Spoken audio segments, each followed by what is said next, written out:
I believe we're live now. Welcome everybody from YouTube land. Soft little intro from Michele. I'm gonna, I should have asked you how to pronounce your last name. I'm just gonna let you pronounce it. Molitor, Michele Molitor. I like that because a tour at the end is like a T-A-U-R, so it sounds like European, like Molitor.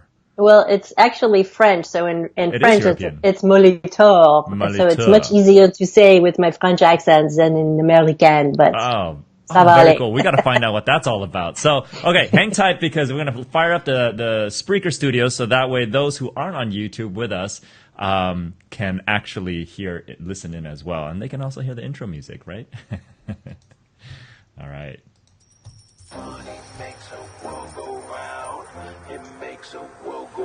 All right, welcome to the Money Lab Live Podcast, episode number 73, the You Will Not Be Loved If You Have Money story.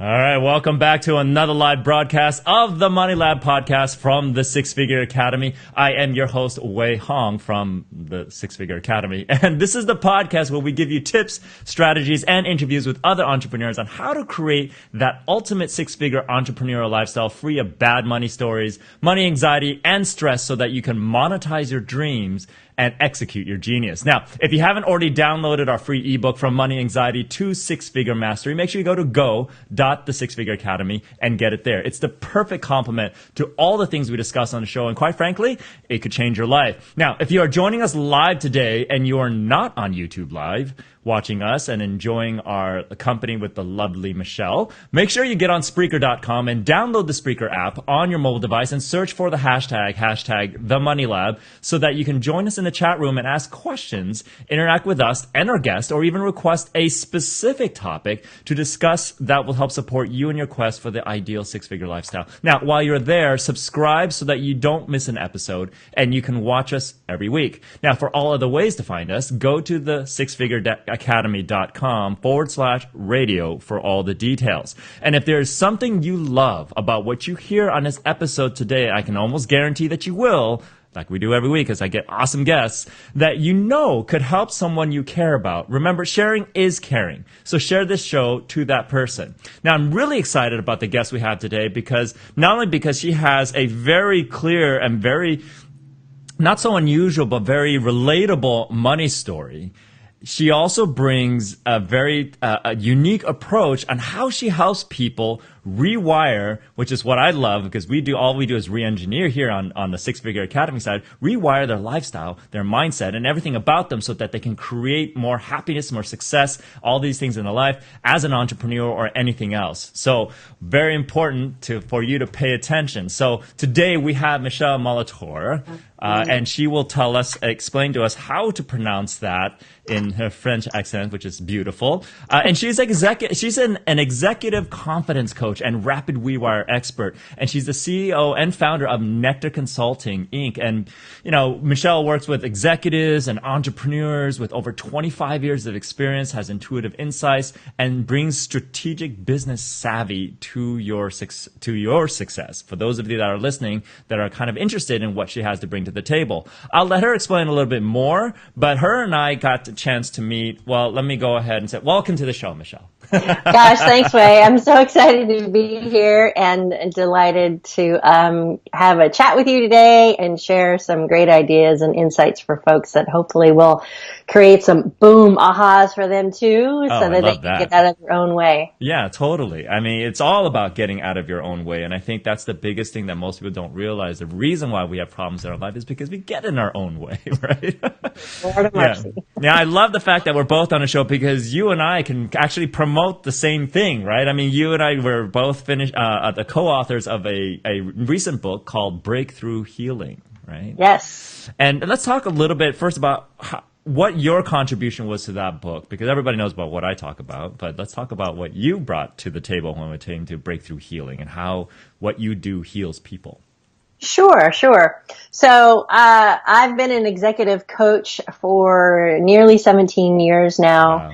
And along the way, I've studied many different modalities healing modalities to help me be a better person, help me be a better coach, but then also be able to bring those modalities to my clients as well.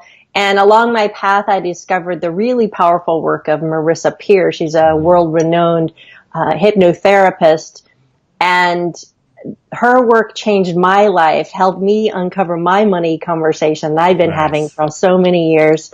And it literally blew my mind and blew the top off of the challenges that I'd been trying to get out from under for many, many, many years. Right. And so she started training people in her methodology, which is her body, her life's work essentially. Mm-hmm. And so I've gone on to become trained and certified as an advanced practitioner of rapid transformational therapy. And I've combined it with my coaching into my unique rapid rewiring breakthrough program. Nice. And essentially, the book, talks about how that works, what that looks like, and how that enables me to help my clients eliminate the subconscious beliefs that are stuck, that are holding them back, and then help them put new empowering belief strategies and goals for success into place to really create a quantum leap in their success in 30 to 90 days instead of 6 months to a year. Yeah, that's awesome. I love the 30 to 90 day mark because, you know, as I've also progressed and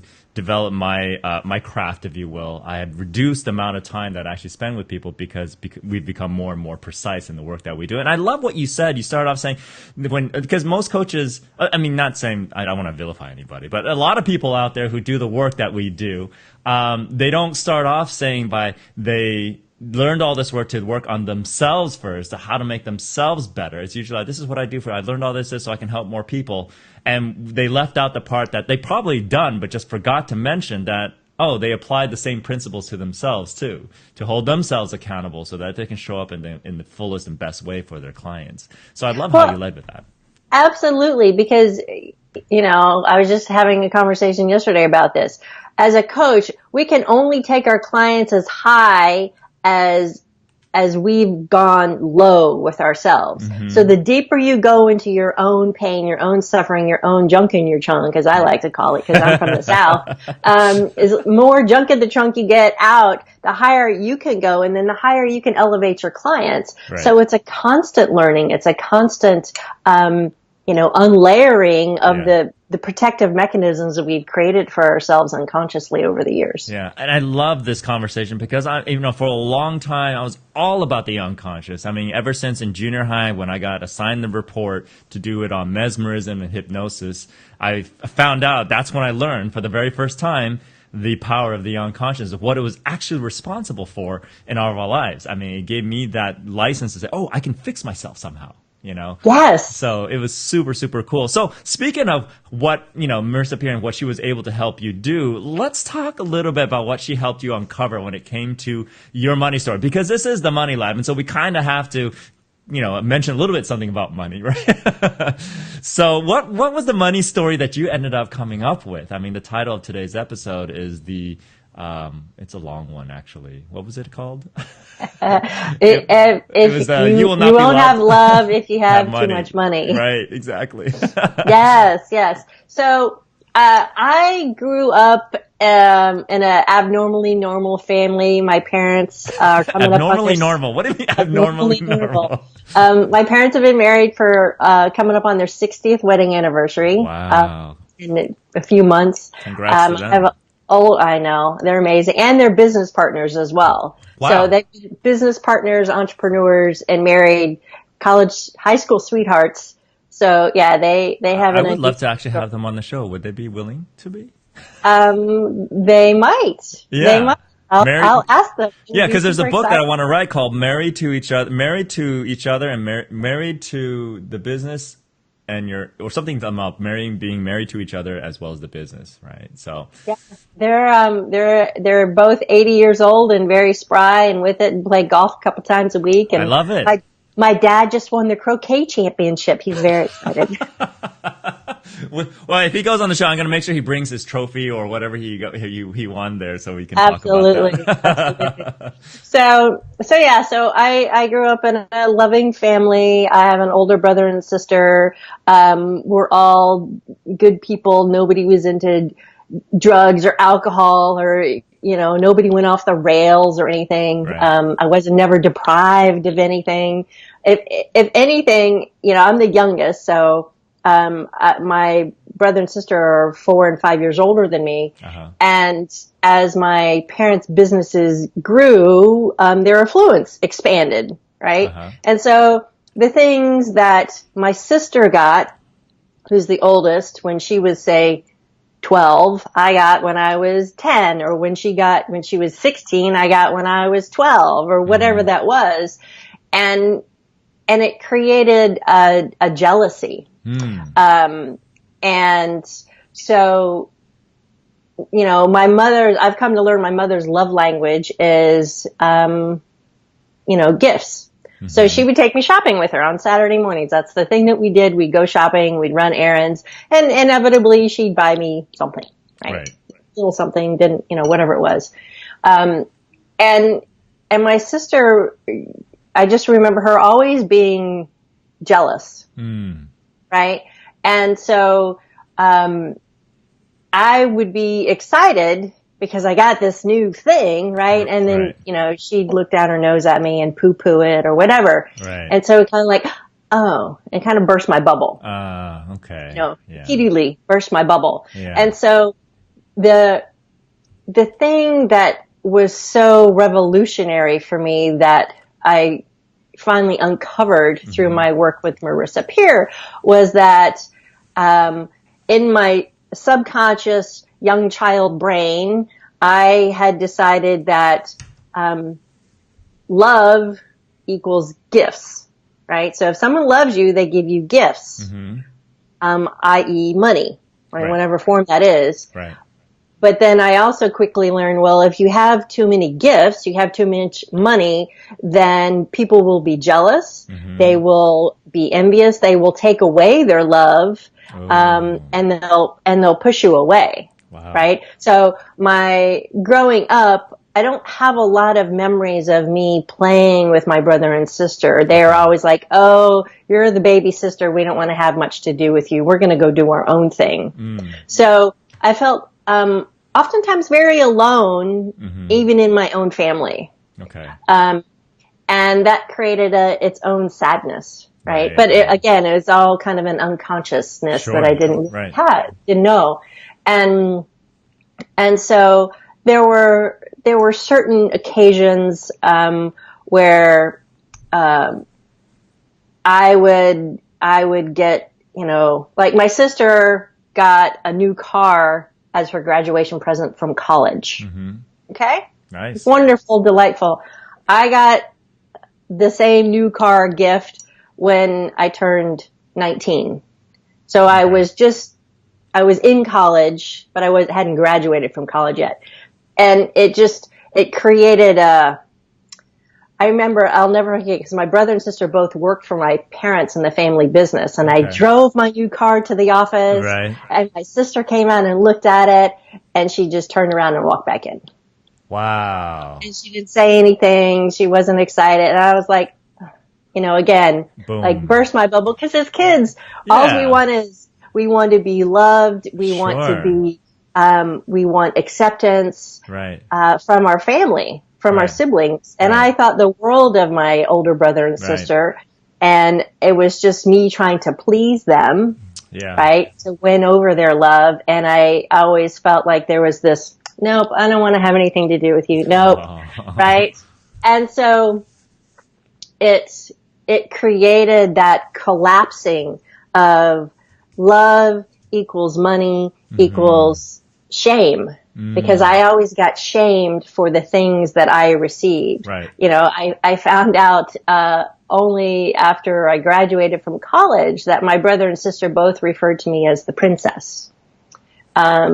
But not in a good way, right? Oh, you're the spoiled brat, you're the princess, da-da-da-da-da. And so all these things created these little tiny wounds, wound after wound after wound after wound, and they all built up. And so deep embedded in my subconscious was this collapse. If you have too much money, you'll be shamed, and then you won't have love. Right. And so in hindsight, I can see the profound effect that had on me, both in my ability to earn and my relationships, and how I was able or not able to have really long-lasting, nurturing relationships, because I always felt like I had to keep people at arm's length, because then I could protect myself, right? And so, there's some other layers in there too: fear of abandonment, and that shame, and just that fear of rejection. Yeah. Right? And so all of those things combined together created an interesting money ceiling that I kept bumping up against. And I tried everything, every which way to Sunday way. I've probably had 3,000 hours worth of training and certifications, and through landmark education and peak potentials and warrior sage, and on and on and on, of different well-known organizations, training organizations, personal development organizations, to get at why am I struggling to create the success that I know I'm capable of, and why can't I have a really long-lasting, fulfilling relationship? And it's like, why are these two connected? And I could never figure it out. It's that bad money story. Yeah. So when I finally did this rapid transformational therapy work with Marissa Peer, I was able to see so clearly, like a light bulb went off. I was like, oh, I get how I connected those together. And through this unique RTT process, I was able to uncouple it and go, oh, no, money is just money. Love is just love. And they don't have to go together, right? The dissociation of it, right? Yeah. Yeah. And literally since then, I've had amazing projects and opportunities show up that I would have never, ever expected, nor would I have even tried to go for in the past, because I was so like, oh, well, that's not going to work. There was I'll try and no, it won't work. And I'll try and no, it won't work. And now all of that has been eliminated. So it's pretty awesome. I know what an amazing story. And just to be able to find that, because most people spend their entire lives looking for the reason. And that's why I tell people all the time, a bad money story, money anxiety, or symptoms around that, that's the keys. Those are the keys to the kingdom in this capitalistic world that we live in. We release that piece, all of a sudden we can really kind of do what we're here to do. So I love that story. And it's always interesting to find out, like, how before you were able to come across that, now that you're reflecting back on your life and all the trials and tribulations you went through in developing your business, how did it show up? How did it rear its ugly head? Are there any specific circumstances in your journey to be taking you to where you are today that you knew, oh, that money story totally played a role in XYZ or ABC or whatever? Well, I think it every time I would get to, I would just get over the 6-figure mark. I'm like, yay, right? And then something would happen and I'd get smacked back down. Oh, right? Wow. And it would happen over and over and over again. Right? All of which eroded my confidence. Right? And so probably one of the most vivid examples of this. I used to be in web development in my former career. I was a creative director in web development. Oh, nice. And was moved to San Francisco from Atlanta at the time of the original .com boom back in 2000. Hurry, we're going to IPO. It's going to be very exciting. We have your golden ticket waiting for you. I was there. I was in Milpitas. Yes. And so I literally moved out here, started, and the week I started was the week we were set to IPO. And the week we were to IPO, the market crashed like 2 days before. Yeah, bad omen. And then, they had doubled my salary. They had moved me across the country. I thought, I'm living large. I'm in San Francisco, the place I always wanted to be. And, here I am. And then, oh, darn Margie, that's not going to work, apparently. And then we were going to re-IPO again in the fall, and the market crashed again. And essentially, then I got bullied out of my job by two workers, which devastated my confidence.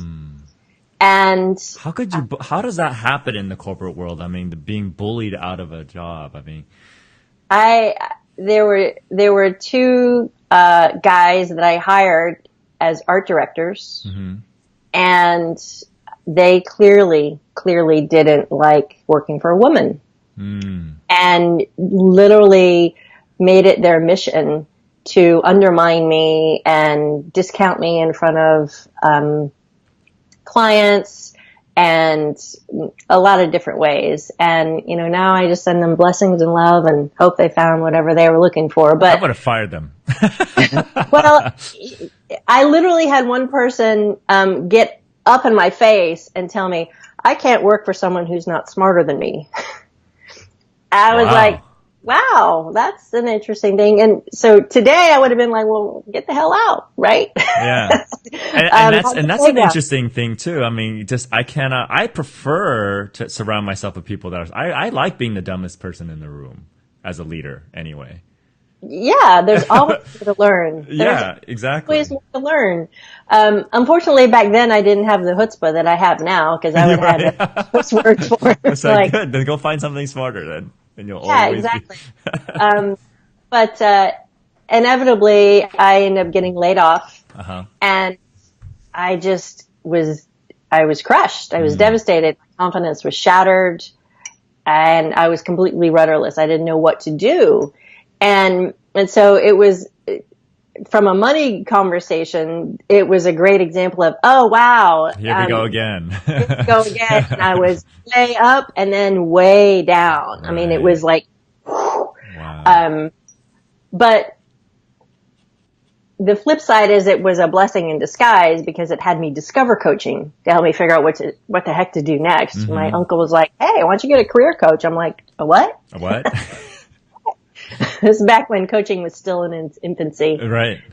And in doing that and being coached, I realized, oh, this is the work that I'm supposed to be doing. Literally all the cells in my body just came into alignment and went, yes, this is the right place. This is the right lane. Right. So how cool.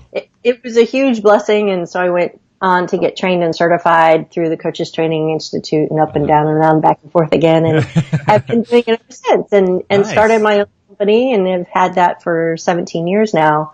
And honestly, when I discovered Marissa's work, I had that same feeling again, where all the cells came into alignment and like, oh, this is the next level of mastery for me, and finding a way to bring that to my work, to really go deep with clients in short order, because I'm terribly impatient way. I don't have time. You and me both. I often pride myself as an impatient entrepreneur. If my clients say, come on, let's go, let's get it done. Pull the weed out by the root and be done with it. I know. Yeah. Pluck it out. Let's go.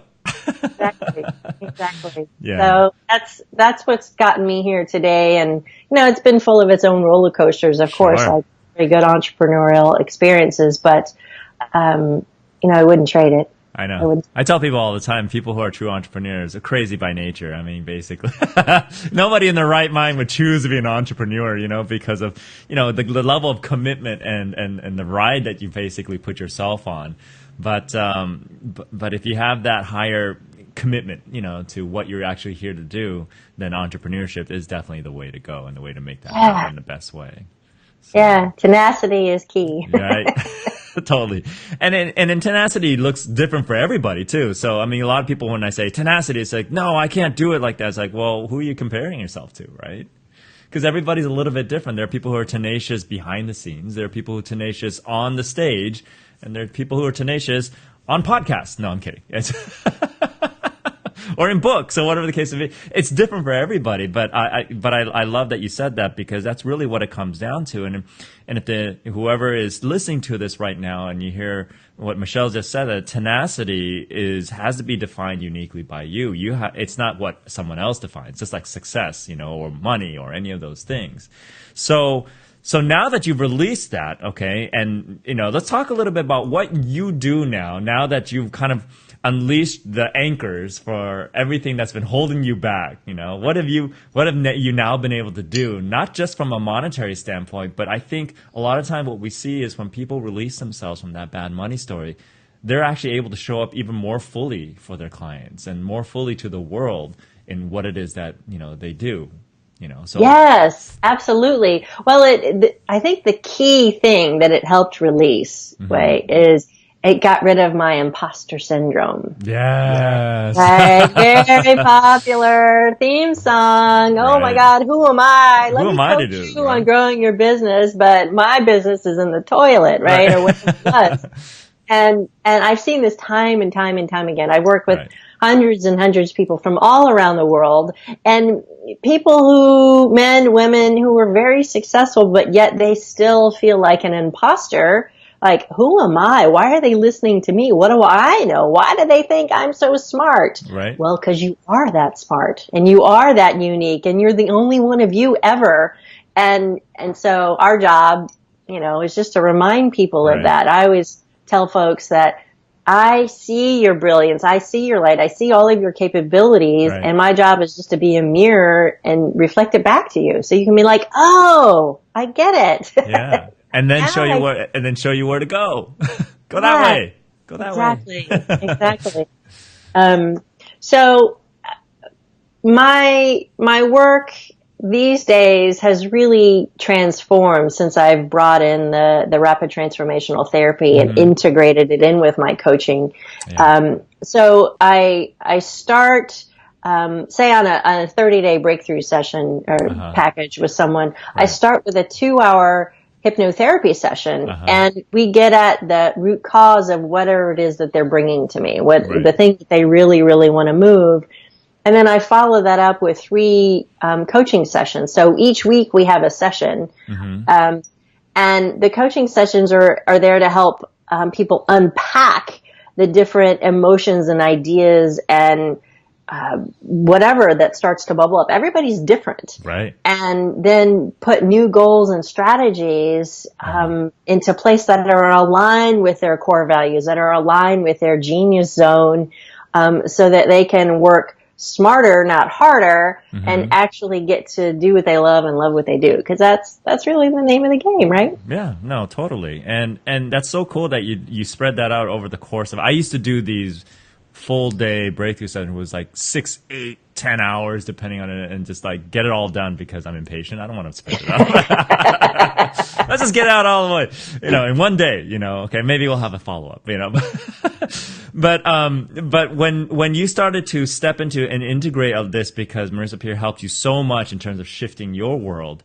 was there it's kind of like, have you ever been on a hot air balloon and all of a sudden you let go of all the weight really fast? It just shoots up and stuff like that. How was your experience as soon as you let go of the money? How did your business, did it just was there a significant shift as soon as that awareness came in and you were able to address that money piece, that all of a sudden, boom, your business took a whole different There was. I remember it really clearly, actually. Within a few weeks of this aha, a colleague of mine who I'd only known for a few months said, "Hey, I'd really like you to take lead on this potential client that we're working with, and I need you to create the budget for it. Here's the proposal. Here's an hour-long conversation of what the proposal's about." It was for a bank. It was to do executive coaching for about 80 managers. Wow. Yeah. And so I'm a card-carrying member of the Pioma Institute. Do you know what that is? No, the Pioma Institute is the pull it out of my ass institute. So at I the like Field that institute. we're very clever. And so I whipped up a budget and the pricing for what was going to be required based on my experience. And I knew that she was positioning the organization as just below big six consulting firms. Mm-hmm. So that meant being bold and asking for, $450 an hour rates for an year-long contract, which was about a $500,000 project. Mm-hmm. Now, in my previous self, I would have A, shied away from the project, and B, never, ever, ever dreamt of saying, yeah, sure, I can charge $400 or $500 an hour as a coach. And so I was like, hey, look at that, right? And then subsequently, that led to working on another project with the same colleague, and we ended up bidding on a 5-year contract to provide executive coaching and employee development training for San Francisco International Airport. And by God, we won. So nice. Yeah. So, I mean, it's a massive shift. Very cool. Going from working, one-on-one essentially and with small organizations to much more large organizations and, citywide contracts. SFO, that's pretty big. Yeah. So cool. and that's perfect. It totally supports what I've been telling my students and my clients is that you got to get that money story handled. Once you get it handled, I mean, it's like, boom, all these things will start to open up and these opportunities will show up for you. I love that. And, what I might have you do as well is maybe, because your story is so in alignment, synergistic with the work that we do in my programs and stuff like that. I do have a monthly mastermind. Would love to have you on to come in and do a presentation and everything about that'd be great. You do. And not only that, share a little bit about your money story too. So let people know that, hey, it's not just in my camp that we do this. Other people do it too. And there's a reason why we all focus on getting that money story piece out of the way. So so let's talk a little bit specifically about what do you do at Nectar Consulting. I mean, I know you used to do a lot of one-on-one. Are you still doing any one-on-one, or are you mostly doing these large corporate type of gigs? I like a balance way. Mm-hmm. So I do work with clients one-on-one because that's the really juicy pieces for me, right? Creating those literal miracles, one person at a time. Yeah. And then I have, typically one or two large contracts as well that are working in the background because I work out of my house. It's good to get out of the house sometimes and go see other people. Right? Why do you think I have an office? It's like, even though I'm only a block away from my office, but that's okay. Yep. Yeah. So in my work, my one-on-one work with people, as you said at the top of the show, I promote myself as an executive confidence coach and rapid rewire expert. And what that means is, having come through my own confidence issues, I know really clearly as to what gets in the way of that and how to unstick it, unstuck it. And so folks oftentimes will come to me, that as the presenting issue. Sure. Yeah, I'd like to have more confidence. I like to grow my business more effectively. But often the issue that's really there is several layers deeper. So for example, I had one client who came to me. I said, yeah, I want to grow my business. I keep coming up against this money ceiling. I don't understand what's going on. And oh, by the way, I'd really like to get rid of the inflammatory bowel syndrome I've been suffering from for 15 years. Because somehow it flares up every time I get close to, getting to that next level. I was like, that's really interesting. Yeah. And so, through our work together, we start with that rapid transformational therapy session, and what that looks like. Let me kind of break it down for those who are listening because it's really fascinating. Yeah, I'm fascinated too. I'm secretly a science geek, and I'm really into the neuroscience of these things too. So this is really all based on science.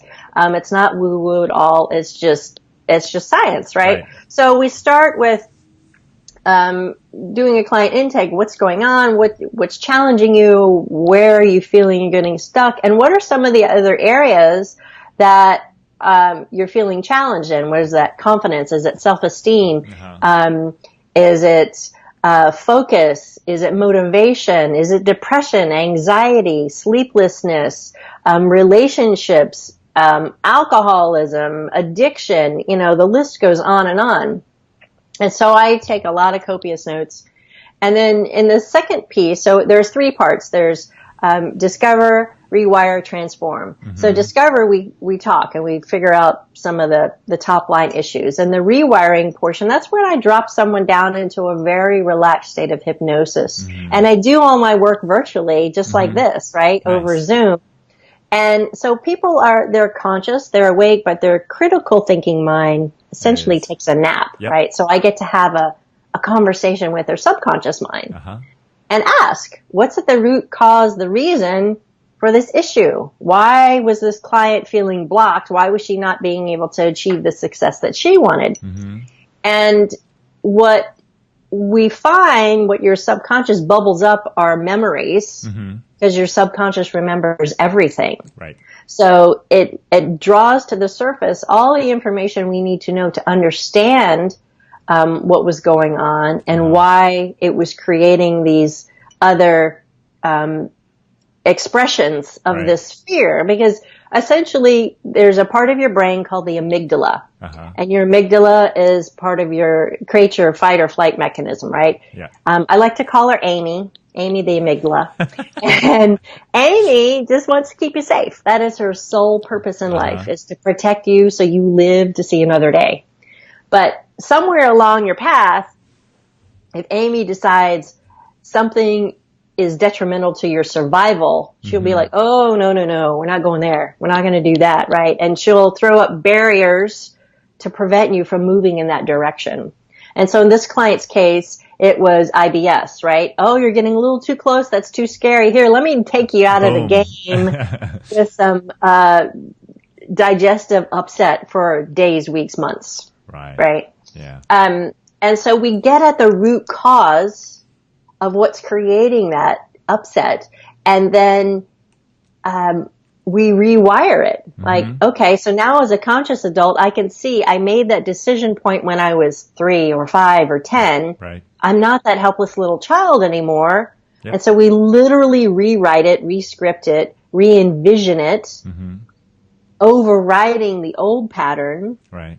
And then the third portion, and this is a really key piece to it, is the transformation. So while they're still in hypnosis, I actually create a customized recording for them, instilling new empowering beliefs, new behaviors, new thought patterns and loops that we record. I mix in some binaural music, and then I give them that recording, and they listen to it every day for 21 days. Wow. And what that is literally doing is rewiring their brain. It's building new neural synaptic connections in their brain pathways that then overwrite the old beliefs and build new beliefs. So then over those next 3 weeks, they're listening to the recording, and then we're having 3 follow-up coaching sessions to help them continue listening, to notice what's shifting, because oftentimes it's very subtle. Right. And I can see it, but they can't see it. So I can point it out to them like, oh, wow. That's okay. What's going on. And then put new empowering goals and strategies in place to move them forward, to leap them forward, because now we've gotten rid of the stuff from their past. Yeah. Right? So in this client's case, she texted me on day 22. And she said, yesterday was day 21. I've listened to my recording every day. Today we had our biggest client meeting ever, and the IBS is gone. Wow. Absolutely gone. And then when I reached out to her about a month later to get a testimonial, she was like, what did we work on? I forget. It's and like unconsciously just disappeared. Right. I was like, yes. It's no longer there. We didn't work on anything. Yeah. Completely obliterated out of her reality. That's so cool. Yeah. Yeah. It's super powerful. And for those of you who don't have any idea what IBS is all about, being around people who have had that, I think my mom dealt with that as well. It's like, you kind of are limited to whether or not you can travel. You're limited to how far you could venture away from home because it's not a comfortable thing to have when you're out and about, you know, and it's one of those things where it literally takes over and dictates how you live your life. Yeah. And so being able to eliminate that, you know, sure, the money's great and everything like that, and then all of a sudden her success and stuff like that. But that one piece right there, it's debilitating for a lot of people. Yeah. So it creates a completely different level of freedom. Another great example is a client who had suffered from chronic migraines since she was a child. She's 49 at the time. Wow. And inside of 1 month and working together, we got at the root cause of why she had her subconscious had created as a mechanism to protect her to check out because of the stress that she was enduring as a 3-year-old because of her family dynamics. Wow. And we eliminated them because she realized, oh, I'm no longer 3. I'm no longer that helpless little child. I don't need that track because migraine became the way to check out. When anytime she got stressed, the migraine channel got turned Activated, on. Right. So she turned that off, and it's created immense freedom for her because her anxiety has diminished, her migraines have diminished. She's able to live her life and not spend it in bed because that's what was happening. Yeah. No, that's no fun. Yeah, and it's always associated with something to keep you from doing something or protect you from something, and then it basically, as you get older, it manifests into debilitating programming or behavioral patterns that no longer support you. Versus at one point, maybe when you were little, that it protected you from something or something like that. Right, and you know, it's fascinating. I've heard so many stories. Some horrific, some bad, some ordinary, right? But it doesn't matter to the degree of what that looks like to that person. Right. It's still that. It's significant enough. It's very significant, right? Yeah. And so when they can see that from their adult eyes, from this conscious adult place, and then go, oh, I understand that now, and I can let it go. Right. And that's the most important thing that we can do for ourselves is let it go. Let go of those old beliefs that no longer serve us. Right. And then consciously choose the new thoughts that we want to think. But before we can choose those to integrate it and to introduce it into a new paradigm of how we live our life, we need to get to that root cause, right? Absolutely. Without that, then, you know, any affirmation or whatever you do would just be bludgeoning your unconscious to like submission, but it really doesn't work. well, and here's why it doesn't work. And it took me the longest time to figure this out because your brain can't hold two conflicting beliefs. So if your conscious mind says, yes, I want to make $1 million, but your subconscious mind is going, oh no, money is bad. You won't be loved if you have too much money, right? It creates this kind of ping-ponging effect in your brain energetically, and it holds you in that place. You're stuck. And so, that creates that stuck feeling. So you eliminate the subconscious belief that no longer serves you, and then you're free to move about the cabin afterwards. Right, exactly. Changes everything. Take off the seatbelt already, and you can freely move around the cabin. The flight, I mean, the plane's not even off the ground. No, just kidding. So how? Okay, so let's loop it back for our audience who are mostly entrepreneurs who are looking to either, you know, they're in the middle of a startup or they're looking to up level their business and everything like that. How important is it to continuously check in with yourself? Because from what I found working with startups to 6 figures to 7 figures to 8 figures, every time there is a significant financial opportunity or financial leap, a whole new layer of old programming surfaces that was never there before. And it's like layers upon layers start to come up and stuff like that, especially when it comes to stuff that you've never experienced before in your life. Like people who have never made 6 figures, people who never made 7 figures, people who never had 8 figures, and they hit that, they're like, oh my God, what is this? And there's like a whole little beast that shows. I was like, what happened there? So how important is it for someone to, like, if you have a client that, great, you helped me get to this point, for them to kind of check in every once in a while and say, hey, I'm experiencing a little something. I know I have these tools, but for some reason, it may or may not be working, or I feel like there's a deeper issue going on. Yes, absolutely. Well, it's always good to continually look and notice, like, what am I feeling? I'm sensing something. It's that self-awareness, that Mm-hmm. emotional intelligence, right? Mm-hmm. The more we can expand our emotional intelligence, the better off we're going to be. It's Mm-hmm. proven that the higher your Right. your EQ, excuse me, the Right. higher your EQ, the more successful you can be. So as successful entrepreneurs, you Mm-hmm. owe it to yourself, Mm-hmm. right? To have your champion in your back pocket, Right. someone like yourself, someone like myself, Right. who can help them see those blind spots, because as you are continuing to up level, you're Uh-huh. right, new things come up, but yet there's still old beliefs and patterns that are in your subconscious that you don't even know that are there. They're suddenly getting triggered somehow, some way. Right. And it might be the most minuscule little thing, Yeah. but still that button gets pushed and they're like, whoa, Right. right?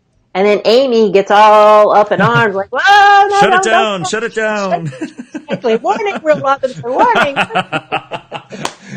I have been using that reference for so many years, and only a small fraction of people actually get it. This is the first time in a long time someone actually threw it back at me, and I totally get it. Danger, danger, Will Robertson. Yes, lots of space fans will get it. Yes. It's so have you seen the newest series that came out, Lost in I Space? have, as It doesn't have the trash can circular exactly. robot. It has a super cool CGI, awesome one, but that's, it's still not the classic, but I think they did have something like that. The movie Lost in Space, remember with, the guy Joey from Friends? He was the captain. Yeah, no, I didn't see that Oh, one. you'll see that one. That one's a little bit closer to the original in terms of, William Hurt, was the dad. Okay. What's her name? Was the mom? Yeah, it doesn't matter. It's Anyway, all good. doesn't matter. But if you guys look it up, Lost in Space, the movie, I stuff like will. that. I'll check out the movie version. Yeah, but you're absolutely right. I like to think of, like, there's often like three gateways, in terms of, and this is more in the lines of, marketing and everything like that, especially for coaches to understand this. But am I in danger, right? The amygdala is like, and then if you take a little bit deeper, it's like, because we don't really have to run away from saber-toothed tigers anymore. We have Exactly. other ways to trigger that vestige of the fight or flight thing.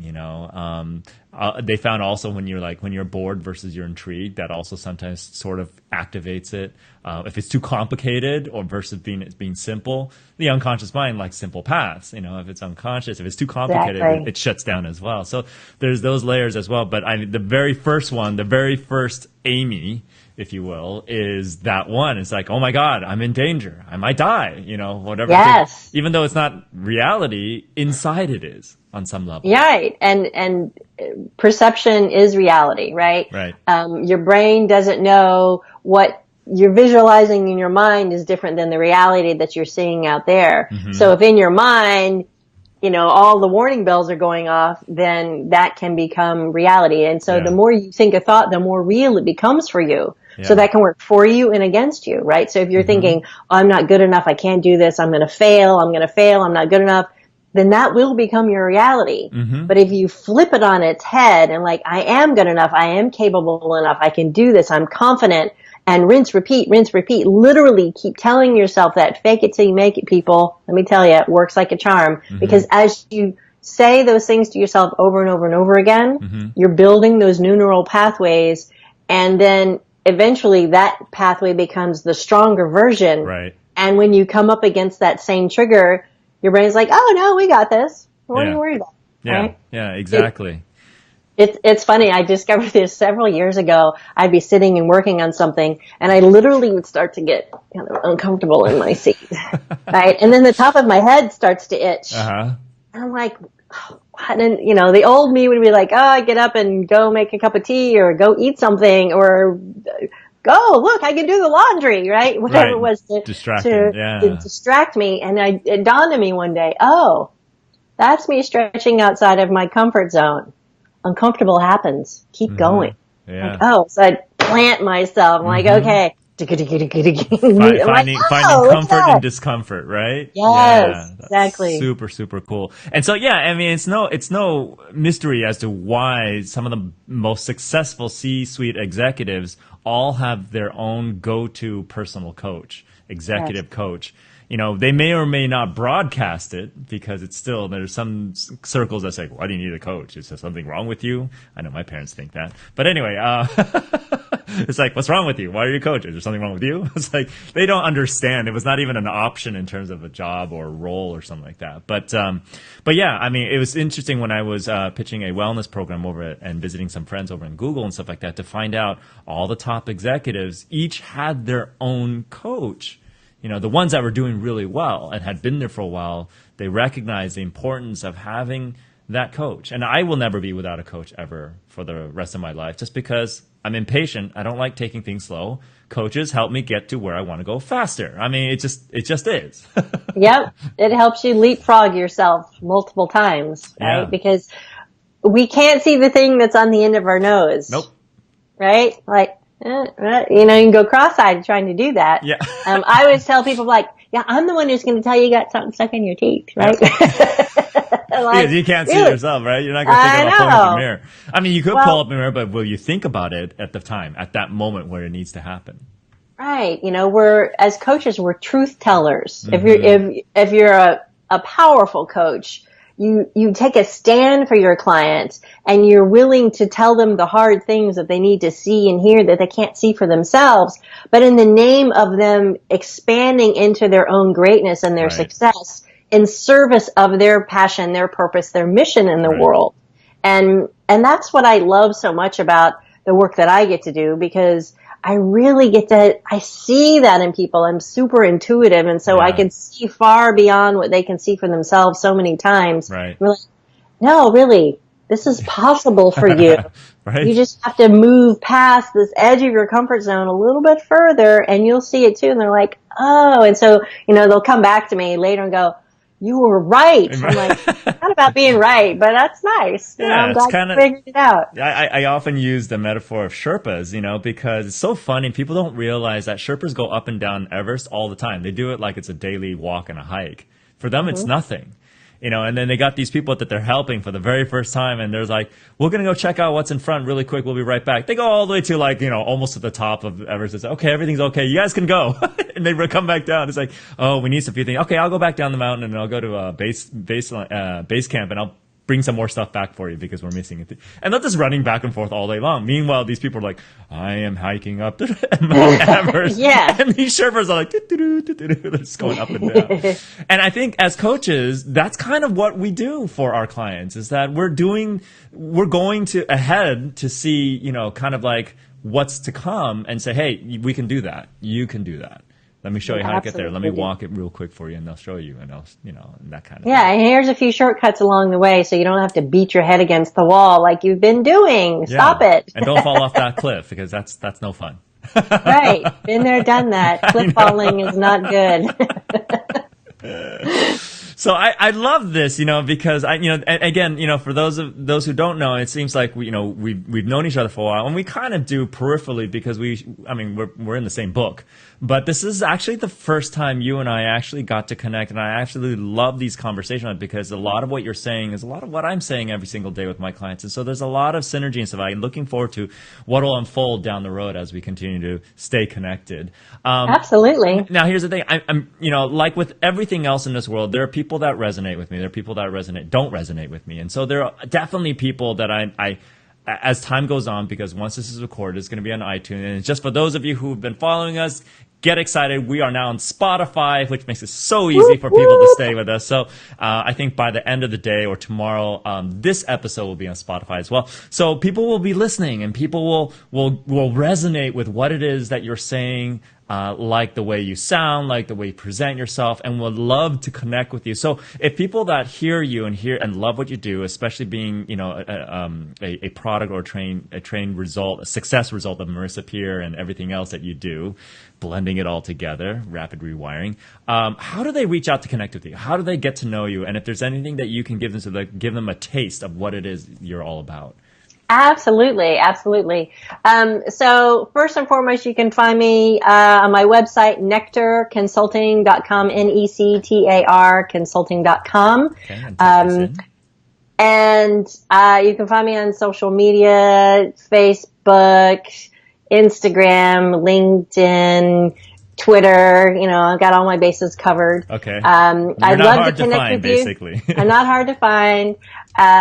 And I have a couple of ebooks as well. So if you're curious about this work that I do and how it can help you, I have one ebook called Tapping into Your Power and Presence for leaders to really find their voice and stand their ground and really expand their presence in their work.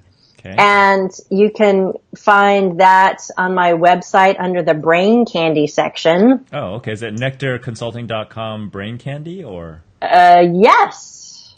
Let me double check just so I don't get the thing wrong, because I'm gonna put it in the comments under the Spreaker and then I'll put it into the YouTube thing. So the YouTube thing. That's a technical term for me because my background is computer science engineering, and it's the funniest thing because my dad gave me such a hard time. Says, you're not using your major. You're not using your major. And then I said, and years ago I said, actually I am, because what is computer science engineering is we're working with software, but what's the original software of man? It's the brain. It's the brain, right? Yeah. So this ebook, Tapping into Your Power and Presence Way, it also comes with a MP3 recording, which is a guided relaxation hypnotherapy recording. It's about 25 minutes long. So to give you a little taste of how you can drop yourself down into a relaxed state and start to rewire your brain with more confidence. It's a free, my free gift for you. There's a couple of so much. I found the link. I'm posting. Yeah. The Brain Candy section has all sorts of free links, and I have some guided meditations, all sorts of goodies there for folks who are interested in some of my work. I'm happy, I'm a sharer way. I like to make things and share them with people. So, because me too. I learned a bunch of stuff and I filtered it, and now it's coming out and goes back out into the world for other people to consume. So. Yeah, exactly. And and I love that description right there, because there's nothing really ever new in this world. It's just a distillation of how, because everybody learns a little bit differently. Everybody understands things a little bit differently, and your unique way of blending it all together is going to resonate with people in ways that no book can probably kind of do just by picking up a book. Just being able to have a conversation with you, I can already tell, even though you and I talk a lot of the same language, there are people that I can almost immediately see that absolutely will resonate more with you in terms of how you approach things than they are with me. I'm kind of a little bit too much in people's faces sometimes, and I'll just yellow card them, red card them. It's like, boom. That's what's going on. I'm a little more right brain. I'm an artist, as you can see. That's one of my paintings in the background. Actually, I did the cover art for our book. Oh, that's right. Oh my God, that was such a cool cover. When I saw that, that's so cool. Yeah, it's one of my paintings. Oh, nice. And I love connecting with people, and as you know, this work is it's very personal. It's through conversation, and so through my website, folks can find the link and sign up to have a complimentary discovery session with me. We'll have a 30-minute chat. And you can tell me more about what's going on with you and where you're feeling stuck. And if I'm the right person for you, I can tell you a little bit more about what that can look like and how we can help you succeed. So we already know that if you have IBS or you have migraines, she's the one to go to. I know that's not your niche, but you've done anxiety, addiction, relationships, all sorts of things that I've helped people with. It doesn't fall under the typical. It used to be just leadership, right? But as you know, you can't separate your work brain from your personal brain. They're all intertwined. Funny how that is. And leaders are people too. And so, if you're having issues in your personal life, it has a tremendous impact on your professional life. Huge. Especially as an entrepreneur, you almost can't unmarry the two. Yes. Your business will reflect your personal development, your personal growth, your personal life. It will absolutely, no matter how how good you are at compartmentalizing. You're still human. Yes, And it's absolutely. all in here anyway. I work with both sides of the brain and the Yeah. whole body and the spirit, so it's all Yeah. good. Awesome. I love this. Okay, cool. Such a cool thing. Such a cool treat to have you on. I didn't even think about it. And so thank you, Jane, if you're listening out there, if you hear this, for making sure that this happened. And thank Big you. shout out, Jane. Yeah, big shout out to Jane, who also helped us put the book together. So just a reminder for those of you who are listening and want to connect, go to nectarconsulting.com. If you don't know what the link is, we're going to post those links in the comments. Where she is on social, and Michele Molitor. Now, how do you pronounce that in French? So en français, c'est Michele Molitor. Oh, Michele Molitor. Okay, that's Right. so cool. In American, it's Michele Molitor. Molitor, American Michele Molitor. Okay, and then tapping into your power and presence. If you're a leader and you're looking to kind of get a leg up on that, there's an ebook and there's audios in there and stuff like that for you to kind of get a taste of all that. I put all the links and everything in the comments and everything, and so cool, so awesome, and I know I don't know what else to say.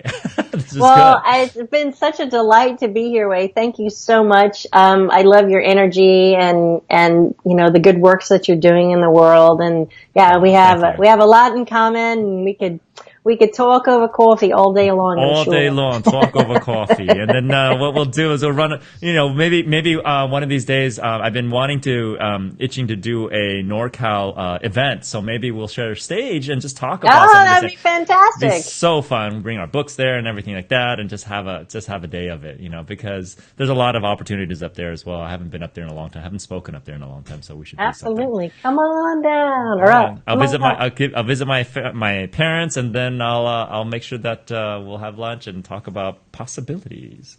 Yes, because I'm a possibilitarian at heart. I know, right? Possibilitarian. I like that. That's a new thing. Possibilitarian. So it's actually from a Norman Vincent Peale quote. Oh, really?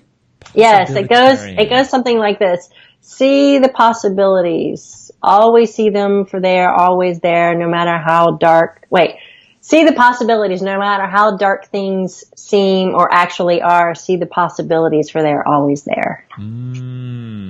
Okay, cool. I'm going to have to find that and post that as well. Maybe it's a meme somewhere. Probably. Awesome. So thank you so much. I would love for you to stick around just a little bit so we can do brief afterwards. But that's basically, ladies and gentlemen, our show for this week. We are already at top of the hour. It flew by once again.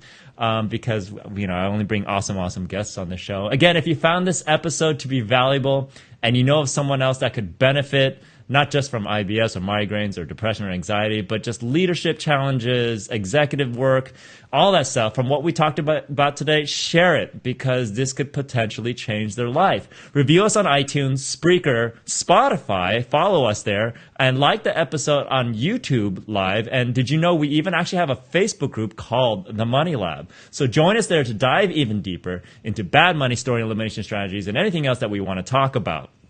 So that's a wrap, ladies and gentlemen. Take this week to apply the knowledge from today. Have an amazing week, and we'll catch you next week on the Money Lab Live podcast, where we will have author, speaker, and human performance stress specialist Don Joseph Goey. This is Wei from the Six Figure Academy and Michele Molitor signing off. Thanks, Wei. Have a great day, everybody.